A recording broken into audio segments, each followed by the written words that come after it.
Joining us right now, Houston Texans linebacker E.J. Speed. I say Houston Texans linebacker, not Colts linebacker, Texans linebacker. Say it with your chest more. Yeah, you said it twice. You see it? Yeah, there we go. Yeah. How's it going, E.J.? It's good. How y'all doing? Doing great. All right, so I just have a hard time with the horseshoe because, they've been the nemesis of the Texans for so long. I know it's going better for the Texans lately, but I was so glad that, you've come over from the dark side and are now a Houston Texan, so welcome. Thank you. I'm glad to be here. Yeah. And glad to be here. Wonderful to have you here. And what is it like playing for a head coach who was a linebacker at a high level? Is that any different? Is it a mental thing? I think it's an actual thing, too, because he does like to talk to you guys. Yeah, a lot of stuff that he says just makes a lot of sense just because he's been in a situation.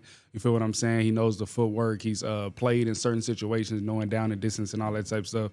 So it's little interesting things that like he can just say to you that's like, you know what, that does make sense and it's actually applying on the field in certain situations. You know what I mean? Like a lot of stuff that some people just can't relate to. So I'm going to ask you a question. It might be a little loaded question, but I'll just ask you anyways. I know you went to Tarleton. I know you're from Texas. Why pick Houston? I like what was going on over here. The great draft pick in C.J. Stroud, of course. A lot of guys, younger guys who came into the league and, probably wasn't expected to be who they are today is doing that here in Houston. So that just shows that it's a place where a lot of people is growing. Wins in the win column obviously speak for themselves. Been to the playoffs. It's a team that's familiar with the playoffs. And just getting in and just, finding my role within that situation where I can help and get to the end goal, which is a Super Bowl. Yep. What are you seeing out of this offense, EJ? Because it's a new offensive coordinator in Nick Caley, and you faced the Texans offense recently, but this is a new version of it so far, and I know it's still early. Yeah, I mean, little different things that I didn't see in practice based on when I was playing them during the season is they understand situation and know where they're going. They've been throwing a lot of counters, a lot of stuff that getting into different formations and getting into formations and trusting what they run out of those formations and stuff like that. Don't want to give up too much, but they steady. I can see the confidence, even though CJ hasn't been able to participate. Mills has gotten there and he's been doing his thing and everything just seemed more fluent. EJ, when you were with the Colts, I think you were a day 3 draft pick. I remember when Ballard drafted you, and I remember him saying before the draft, I'm going to draft the best linebacker in the state of Texas. And it was like, he drafted E.J. Speed. We're like, okay.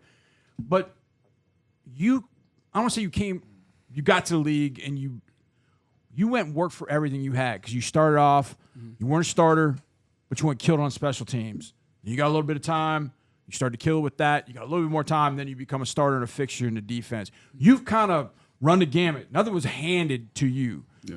How has that changed you in a sense as an NFL player coming to Houston that, hey, nothing's ever handed. You've had to go work for everything that you've got. Is that a good way to kind of look at your career? And B, what have you kind of learned in having had to do that? Of course it is. When I first came in, I was behind Darius Leonard, who was star linebacker in this league, had Hall of Fame stats at the beginning of his career. So it was a great guy to sit behind and learn. Yep. I never accepted the fact that I wasn't starting. Sure. So even though that it was a guy that had those Hall of Fame stats and everything in front of me, I always thought every time I got up in the morning and still do in any situation that I was the best and I can come in and if not play alongside, be able to replace him at some point in my career.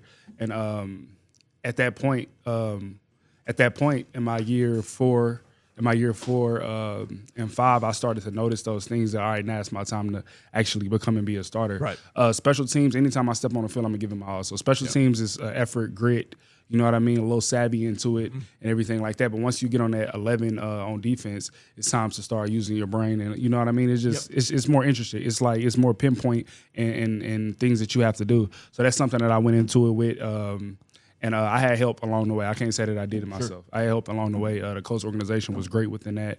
And, now I'm here with the Texans, just want to further my career and keep going. EJ, if you ask Texans fans who's the biggest rival in the AFC South, you're going to get different answers. Some say the Titans, some say the Colts, and not too many would say the Jags, but some might because the Texans have had some success against the Jags.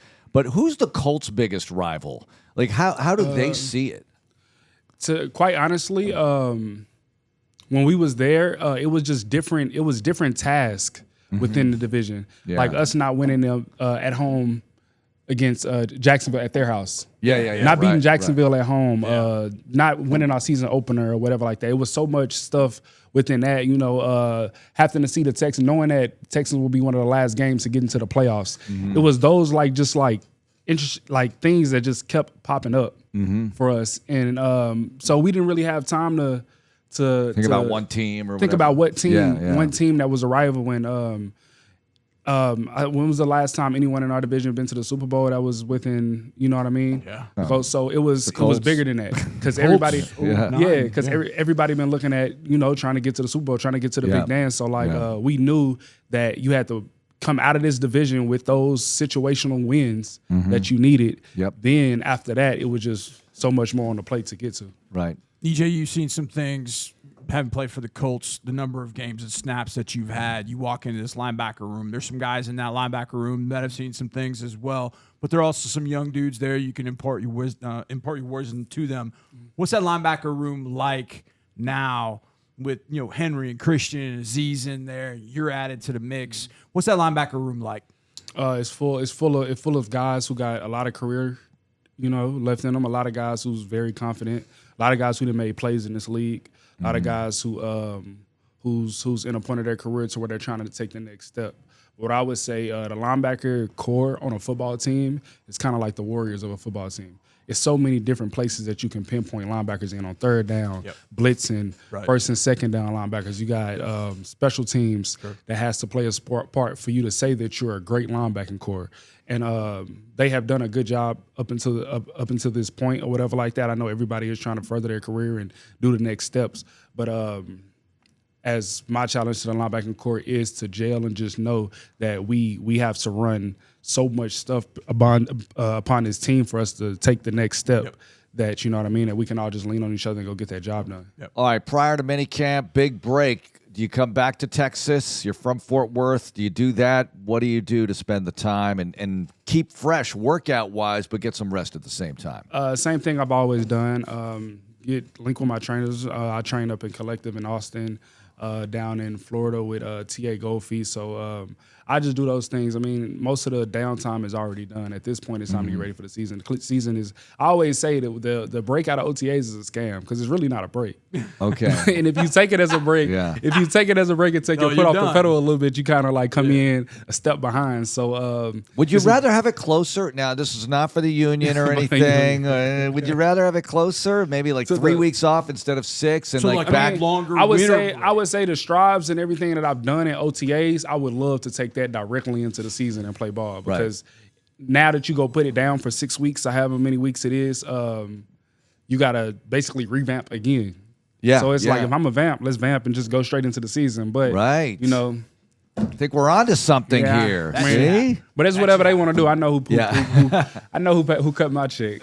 So whatever they want to do, they go ahead and do it. EJ, thanks a lot. Welcome. Thank you. We appreciate you. Love, appreciate it. That was fun.